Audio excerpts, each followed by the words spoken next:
እንግዲህ ምንድነው እንደዚህ የበረሮቹ አባት ብየዋለሁ እኔ ገላግሌ። ሰላም እንዴት ናችሁ ቤተሰቦቼ? ዛሬ እንግዲህ በቀጥታ ላይቭ ገባለሁ ብዬ ነበረ፣ ግን ኔትወርክ ስላስቸገረኝ እንግዲህ በቪዲዮ መጥቻለሁ ማለት ነው። እንዴት እንደሆነ በረሮቹን እንዴት እንዳገኘኋቸው የምታዩት ይሄ ፍሊት ነው፣ ግን ፍሊት አይባልም። እኔ ከፍሊት ለየት አድርጌ ነው የማየው። ፍሊት ብዙ ጊዜ ተጠቅሜ ውጤት አላገኘሁበትም እና ምን ያህል እንደው ገላግሌ እንደሆነ ቀጥታ ገብቼ ነበረ ማሳየት የፈለኩት፣ ግን አልተሳካልኝም ማለት ነው። ኔትወርክም አስቸገረኝና ለመግባት አልቻልኩም። ያው በቪዲዮ መጥቻለሁ። በቪዲዮም ቢሆን እኔ እንግዲህ ይሄንን ማሳያችሁን ነገር የት ይመረታል፣ ማን ያመርተዋል የሚለውን ነገር እዚሁ ላይ አንብቤ ነው የማውቀው እንጂ የተለየ ፕሮሞሽን ምንም የለኝም። እና በጣም ተቸግራችሁ ከሆነ እንደኔ ማለት ነው እኔ እንጃ ሌላውን እንደዚህ የሚያስቸግሩ አይመስለኝም። በረሮ እንደዚህ እኔ ያልሞከርኩት ነገር የለምና እንደምታዩት እዚህ ጋር የያዝኩት ነገር በጣም ገላግሎኛል። ታዩታላችሁ እንዴት እንደረፈረፋቸው ማለት ነውና ኪዊክ ይላል። ብዙ መመሪያ አለው። በጣም ኃይለኛ ነው። በምትረጩ ሰዓት ራሱ በጣም ጥንቃቄ ይፈልጋል። እንደምትመለከቱት በሁለቱም በእንግሊዘኛም በአማርኛም አለው ማለት ነው መመሪያ። እሱን በትክክል መተግበር ይፈልጋል።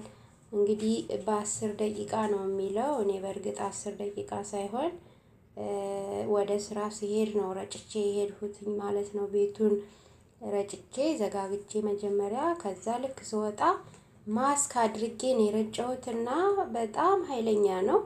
እስከ ስንት ሰዓት ነው ሁሉ ከውስጥ አልወጣ ብሎ ማለት ነው። ሽታው በጣም እያሳለኝ ነበር። በተለይ ልጄ በር ላይ ነበር እኔ ስረጭ እየተሯሯጥሁኝ ምናምን እና ከብዶት በቃ እሱም ሲስል ነበርና በጣም ጥንቃቄ ይፈልጋል።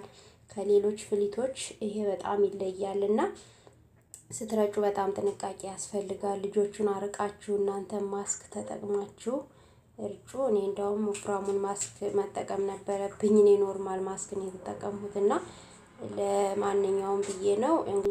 ሜዲን ኩዌት ነው የሚለው እዚህ ጋር። እቺ 400 የሚል ነው የምትለው። በጣም ብዛት አለው። እኔ አንዴ ሙሉ ቤቱን ረጭቼ እስከ 2 ቀን ድረስ እየሞቱ ነበረና ያመለጡት። አሁን እኔ ስረጭ በአንዴ ማድረስ አልቻልሁም። በጣም ከበደኝ ሽታውና በቃ ዋና ቦታ ምለውን በተለይ ኪችን አካባቢ በጣም ብዙ ነበሩ። ያው ሙቀት ነው የሚፈልጉት እንደምትመለከቱት። ሙቀት ስለሆነ እነሱ ያሉበት ቦታ በቃ በዋናነት ነበር የረጨው። ይሄ ፍሬም አካባቢዎች እንደዚህ አልበም መጽሐፍት አካባቢዎች ላይ እንደውም አልረጨሁም በሌላ ቀን ብዬ፣ ግን ሁሉንም ቤቱን ስለረጨሁትኝ እንዲሁ በቃ ሽታው መሰለኝ አልቻሉም። በሁለተኛ ቀን ራሱ ጠራርጌ ካወጣው በኋላ እንደገና ጠዋት ስነሳ ቤቱ እንዳለ መጀመሪያ የጠረኩት ሁሉ አልመሰለኝም። እና መጣሁት ያልተጠቀሙትና ውጤት ያላየሁበትን ነገር እኔ ለምንም ነገር ብዬ ለእናንተ ይዤ አልመጣምና ምን ይላል ይሄ በጣም ተቀጣጣይ እንደሆነ እዚህ ጋር ያሳየናል። ያው መመሪያውን ባጭሩ ማንበብ የተሻለ ነው ብዬ አስባለሁ። ኢቭን እንኳን ወደ ውስጣችን ቢገባ በጣም የሳበ ሰው እንኳን ቢገጥመን ድንገት እንግዲህ ልጆች ሮጠው ሊገቡብን ይችላሉ፣ ግን ቶሎ ብለን አየር እንዲያገኙ ማድረግ ነው የሚለው። አየር ካገኙ በኋላ ምንም ለውጥ ከሌለ እንግዲህ ወደ ሕክምና ነው የሚለው መመሪያውና እኔ በጣም ስላየሁት ክብደቱን እኔ እንደዛ ያደረገኝ በቃ ልጆች በጣም ነው የሚከብዳቸው ብዬ ነው ያሰብኩትና በተቻላችሁ አቅም እንደኔ የተቸገራችሁ በእውነት በረሮውን ስትመለከቱ ይሄ ሁሉ ከአንድ ቤት ነው የወጣው ነው የምትሉትና እኔ በጣም መሮኝ ስለነበረ ነው ይሄን ቪዲዮ የሰራሁላችሁ። እጪ ተቀጣጣይ ነው የሚለው እንዳለው ሆኖ ይሄንን እቃውን ማለት ነው ከጨረስን በኋላ እቃው መበሳት ወይም መቃጠል የለበትም ነው የሚለው። እንግዲህ እንዴት ማስወገድ እንዳለብን መመሪያው ላይ ስላለ እሱን ተከትለን እንጠቀመው ላለው ወደ ቪዲዮ ወስዳችኋለሁ እንዴት እንዳገኘሁት ማለት ነው። ከወደዳችሁት ላይክ ሰብስክራይብ አድርጉ። እንግዲህ ሊደብራችሁ ይችላል፣ ግን እኔ ስለተገላገልሁኝ እኔ በጣም ደስ ስላለኝ ነው ወደ እናንተ ያመጣሁት። በጣም ነው የማመሰግነው። ቻው።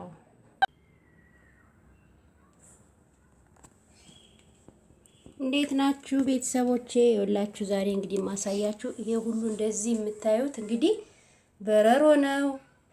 እኔ ዛሬ በጣም የተገላገልሁት ኩሽናዬ ኪችኔ በጣም እቃ የተጨናነቀ ነው እና ለዛ ይመስለኛል እኔ በረሮ በጣም አስቸግሮኝ ነበር። አሁን ደግሞ ሙቀት ነው እንደምትመለከቱት። ይኸውላችሁ እኔ እንግዲህ በሩ ጋር ሁሉ ሳይቀር እንግዲህ አየር ፍለጋ ይመስለኛል እዚህ ጋር እንደምትመለከቱት ይሄ ሁሉ እንግዲህ በረሮ እንደዚህ ሆኖ ነው ያገኘሁት። ይሄ በረንዳው ራሱ ተመልከቱት። በረንዳ ላይ ሁሉ እንዲህ ተረፍርፈው ነው ያገኘሁት እና እንደኔ መጠቀም የምትፈልጉ በጣም የተቸገረ ውጭ ላይ ሁሉ ሳይቀር ነው እንደዚህ ተንጠባጥበው ገና ከውጪ ስመጣ በቃ በር ላይ እንደዚህ ተንጠባጥበው ሳይ ይኸውላችሁ ያልሞተም አለ ገና። አሁን እኔ እየጠረኩት ነው። አያችኋቸው? በቃ ደንዝዘዋል። አሁን ይሄን በዚህ ሰዓት አውጥቶ ብትፈልጉ በላስቲክ ቋጥራችሁ አያችሁት? ይሄን ሁሉ ነው እንግዲህ ተሸክም የምኖረው የነበረ ማለት ነው። ይኸውላችሁ እንግዲህ ይሄ ጠርጌ ያወጣው በረሮ ነው። እንግዲህ እኔ በጣም ተቸግሬ ስለነበረ ነው ይሄን የሰራሁላችሁ። እንግዲህ አንዳንዶቻችሁ ሊደብራችሁ ይችላል። እኔ ምንም ማድረግ አልችልም። ሙቀት ስለሆነ አሁን በጣም በዝተውብኝ ተቸግሬ ነበረና እና እንግዲህ ይሄንን ይመስላል በረሮዬን እንግዲህ አሳይቻችኋለሁ። እኔ ከዚህ በኋላ በቃ ከቤቴ አይጠፋም ብዬ ነው ማስበው። ምክንያቱም በረሮ ሙቀት በተገኘ ቁጥር ሙቀት በኖረ ቁጥር እንደገና ይሄ እሳት የሚነዱባቸው አካባቢ በተለይ ስቶቭ ምጣድ እንደዛ አካባቢዎች እኔ እንዴት እንደሚፈጠሩ ጄኔቲካሊ ያላቸውን ነገር ባላቅም ግን እንደው ወደፊት እንኳን ቢኖሩ እና ለማንኛውም ኢንሴክቶች ወይም ነፍሳት ስለሚሆን ራሱ ከቤት የማጠፋው አይመስለኝም። ሲቀመጥ ግን በጥንቃቄ መሆን አለበት ማለት ነው። እኔ እንግዲህ በጣም ተመችቶኛል። የተቸገራችሁ ተጠቀሙ ላለው ቤተሰብ ያልሆናችሁ ቤተሰብ የሆኑ ከወደዳችሁት ላይክ አድርጉ። ደህና ሁኑልኝ። ቻው ቻው።